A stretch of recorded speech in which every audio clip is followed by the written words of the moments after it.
Once upon a time, in a village of Ukwe, no child dared to enter the forest after dark. They said evil spirits ruled there, the kind that whispered madness into your mind and stole your voice forever. But 13-year-old Dalu was different. He wasn't afraid. Raised by his grandmother after the death of his parents, Dalu had always heard voices in his sleep. Voices only he could understand. When he asked his grandmother about them, she warned him never to speak of it again. The villagers believed Dalu was cursed. Children kept their distance. Adults whispered whenever he passed. But one night, during a strange red moon, the whispers in his head grew louder, clearer, calling him to the forest. "You are the one," they said. "The dead remember." That night, something inside Dalu shifted. He wasn't just a boy anymore. He was chosen, and whatever was waiting in that forest had been waiting for him. Dalu crept out of his hut with nothing but a clay amulet and the words of the spirits echoing in his chest. The night air was cold, thick, and smelled like old secrets. The path into the forest was hidden behind the old shrine, guarded by thorny bushes that seemed to bleed when cut. He stepped through, and silence wrapped around him like a grave cloth. With each step, the forest changed.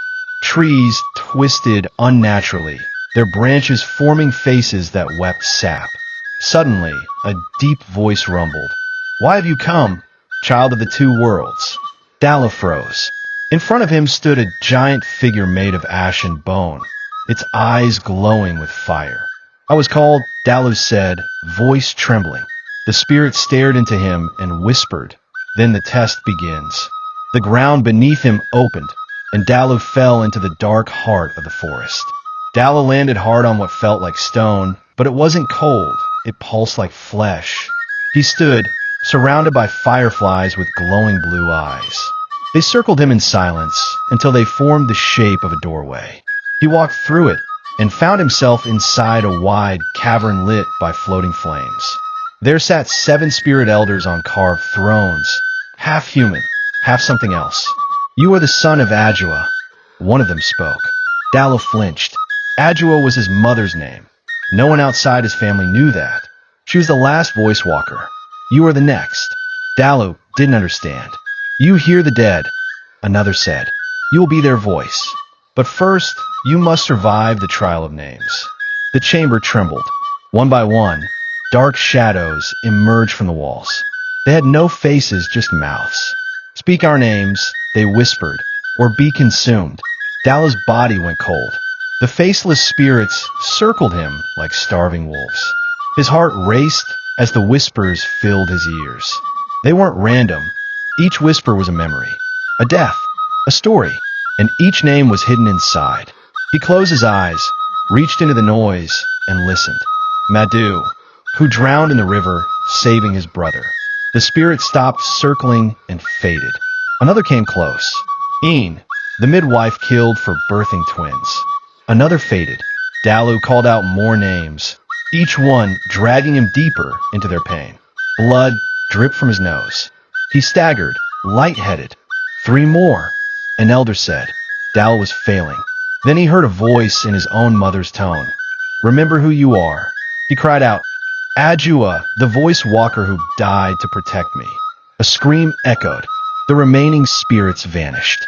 The chamber went silent. The elders nodded. "He lives. Let him rise." Dalu awoke at the edge of a strange river. The water ran clear, but beneath it were skulls, thousands of them, looking up. A narrow bridge of roots stretched across. On the other side, a woman in white stood still, her back turned. Dalu called out. She didn't answer. He crossed the bridge slowly, careful not to slip. The river hissed below, as if daring him to fall. When he reached the woman, she turned. It was his mother, but not quite. Her eyes were glowing blue, her voice hollow. "You carry more than blood, my son," she said. "You carry a war." Confused, Dalu asked, "What war?" She touched his forehead. Memories that weren't his flooded in. Spirit hunters, broken packs, the day the voice walkers were betrayed. "Go to the shrine of Njoko. There lies the truth. And the enemy." She faded. Behind him, the river boiled. The next day, Dalu returned to Ukwe, but nothing felt the same. His eyes saw more now. He could see spirits clinging to rooftops, hiding in trees, some crying, some angry. But worse, he could sense the spirit hunters, masked warriors from a secret clan. They were born without voices and trained to kill those who could hear the dead. His grandmother had once whispered of them in fear. They arrived that night, 3 figures cloaked in black. No footsteps, no warning. Dalu hid, but one of them sniffed the air like a beast. "He's near," one muttered. He fled to the edge of the village where the shrine of Njoko stood. Abandoned, broken. They chased him with silver blades. As he ran, the whispers returned. "Touch the stone," they said. He slammed his palm on the shrine's altar. A blinding light exploded, and everything went still. When Dalu opened his eyes, he wasn't an Ukwe anymore. He stood in a ghostly version of a shrine, one that shimmered and glowed. In the center floated an orb, pulsing like a heartbeat. Njoko's eye, a spirit said beside him. It was a young girl, no older than 10, wearing a crown of fireflies. "This is the truth your mother died to protect," she said. The orb showed him visions. The village elders making a deal with the spirit hunters.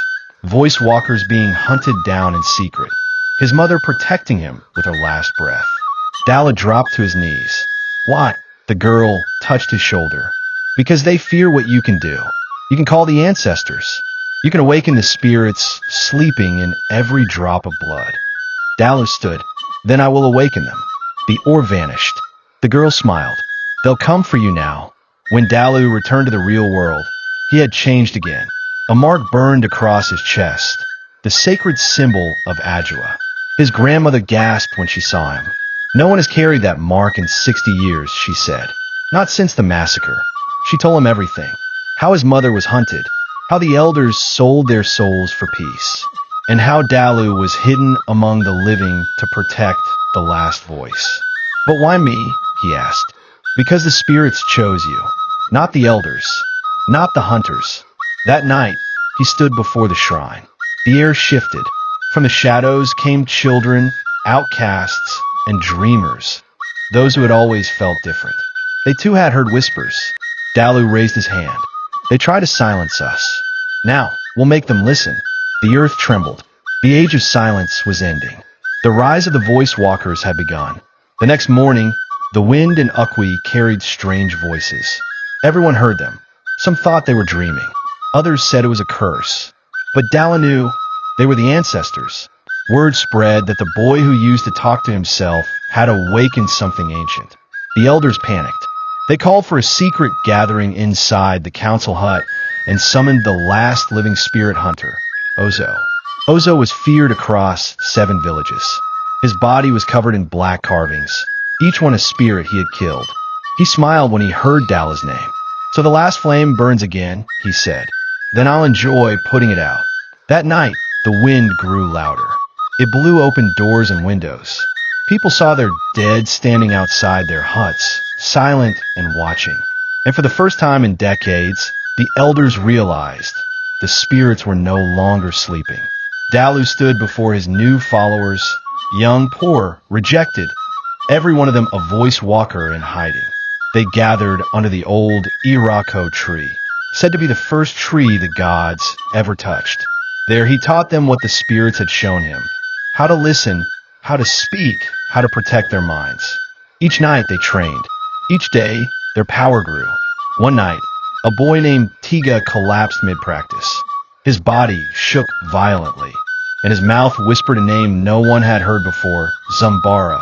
Dalu's heart dropped. Zumbara was the spirit eater, a creature bound in the earth long ago. "He is waking," Dalu said. "Someone is feeding him souls." The group looked at each other, afraid. "This isn't just about hunters anymore," Dalu said. "This is war." The fire cracked in the center of the circle. The spirits were listening. Ozo didn't attack. Not yet. He watched. He listened. And each night, he took one voice walker, young ones, easy to catch. He cut out their tongues and left their bodies at the edge of the forest, covered in ash. The village grew quiet. Even those who hated Dalu began to question the elders.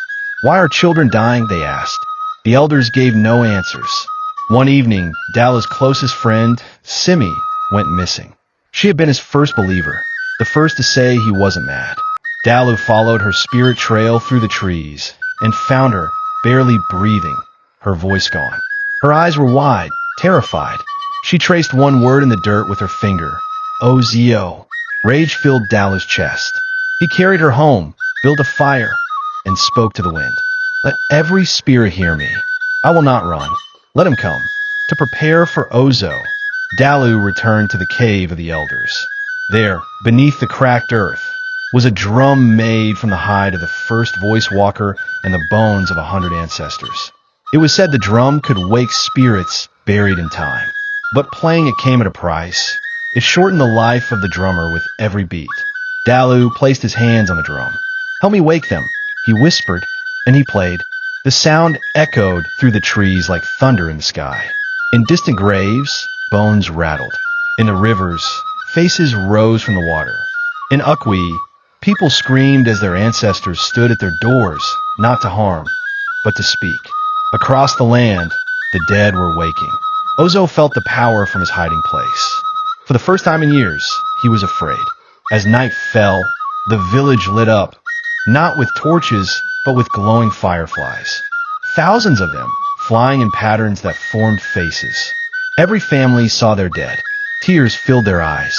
Regrets, forgiveness, secrets, all spoken in silence. But while the village was distracted, Ozo made his move. He snuck into the sacred tree where Dalu slept and raised his blade.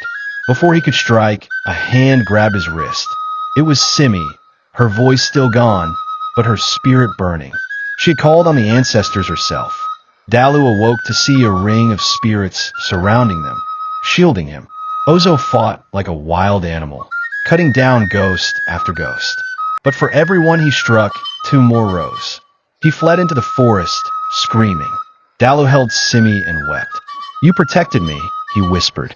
She nodded. In silence, she had become stronger than words. The next day, the village elders summoned Dalu. They begged for protection. We were wrong, they said. The hunters betrayed us. We thought silence meant peace. But peace built on fear is not peace at all. Dalu listened, but said nothing. Then Elder Ikena spoke. Let's make a new pact. With the spirits. With you. Dalu agreed, but on one condition. The shrine of Adjua must be restored. And all who hear voices must be trained, not feared. The elders agreed, and for the first time in decades, drums were played in the village square. Songs returned. Children laughed again.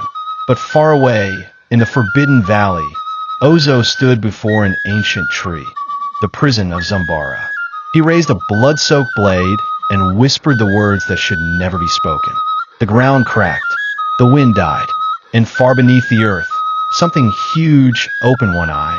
The sky turned gray for 3 days. Crops withered. Rivers reversed. Pregnant women cried out in pain, their babies silent in the womb. Dalu knew what was coming. Zambara, the spirit eater, was awakening. We must seal him again, he said, before he fully wakes. But the seal could only be restored by 3 voice walkers with pure hearts, each willing to give up their gift forever. Dalu, Simi, and Tiga volunteered. They began the chant beneath the ancestral tree. The earth shook. Winds howled. But then, Ozo arrived, dragging a bag of bones. Too late, he hissed. The eater is awake. From the earth rose a black fog, swallowing light. Zambara emerged, a creature of shadows, teeth, and screams. The people ran. Dalu looked to the sky. If I die today, let the spirits know we did not kneel. Zambara rose like a storm. Its roar shattered trees. The sky turned pitch black, and the earth bled dark smoke. People fled, but Dalu stood firm. You eat voices, he shouted, but mine is not for chewing. Then he turned to the other 2. Begin the seal. Now, as Simi and Tiga began chanting, Dalu charged forward, calling on every spirit he had ever heard. From the ground, from the air, from the forgotten, they came. Warriors, mothers, children, kings. Spirits poured into Dalu's body until his eyes glowed like blue fire. He leapt and slammed into Zambara's chest. The beast wailed. Ozo tried to stop them, but a spear of wind threw him back. Simi's chant faltered. Blood trickled from her nose. Tiga dropped to his knees, whispering his final words. Let the silence end with me. Light burst from his chest. Zambara screamed. The seal was beginning to work. Zambara's body cracked like dry mud. Light seeped through the lines. But he wasn't dying fast enough. It's not enough, Simi cried. We need one more soul. Dalu knew what had to happen. He looked at her, then smiled softly. Thank you for believing in me. She screamed, don't. But he was already walking into the beast. Inside Zambara, it was quiet, empty, cold, like standing inside a forgotten god. He reached the heart of the monster and whispered his mother's name. Adjua. The mark on his chest burned bright. Spirits exploded from him, piercing the walls of the beast. Outside, Zambara stopped moving. Then, with a howl that shook the trees, it vanished into dust. Dalu's body fell from the sky, glowing, then dim. Simi caught him as he hit the ground. He wasn't breathing. His chest was still. But in the wind, she heard his voice. The dead remember. The village mourned. Drums played for days. Fires burned from dusk till dawn. No one had ever seen spirits cry before, but that night they did. They danced around Dalu's grave, singing songs lost to time. The elders built a new shrine, one made of stone and bone, where voice walkers would be trained openly. Simi was the first teacher. She spoke without a tongue now, through the spirits themselves. Children from other villages began to arrive, and with them, stories. There are more of us, they said. The whispers never stopped. Simi welcomed them all. The shrine grew, and every night, when the wind howled softly through the trees, they heard it. The voice of Dalu, teaching still, telling stories, guiding the lost. He had given his life, but his voice had become 1,000 voices. The boy who was once feared had become a legend. Ozo had survived, burned, broken, but alive. He wandered into the forbidden forest, hiding from the light. But the spirits do not forget. One night, he heard them, footsteps without feet, voices without mouths, faces without eyes. They had come for him. He begged. He offered blood. He even tried to curse the land. But it was too late. The ancestors dragged him into the earth. No one knows where his bones lie, and no one ever looked. Simi told the children. He was a man who forgot the dead, and the dead remembered. Ukwe was peaceful again, but not quiet. Laughter returned. Songs returned. And the whispers? They were no longer feared. They were honored, listened to. For Dalu had taught them that death was not the end. It was only another chapter. Years passed. Simi grew old. The shrine grew larger. The legend of Dalu reached distant lands. He became more than a boy. He became the story every village mother told her children. Be kind to the strange ones, they said. They may be chosen. One day, a child arrived at the shrine. Quiet, eyes always on the trees. The other children teased him. He spoke to no one. But late at night, Simi saw him whispering to the fire. And the fire whispered back. She smiled. The cycle had begun again. And in the wind, soft and calm, Dalu's voice said one last thing. Stories never die. We only pass them on. The end. Thanks for watching. Please like, comment, and share. Subscribe for more stories.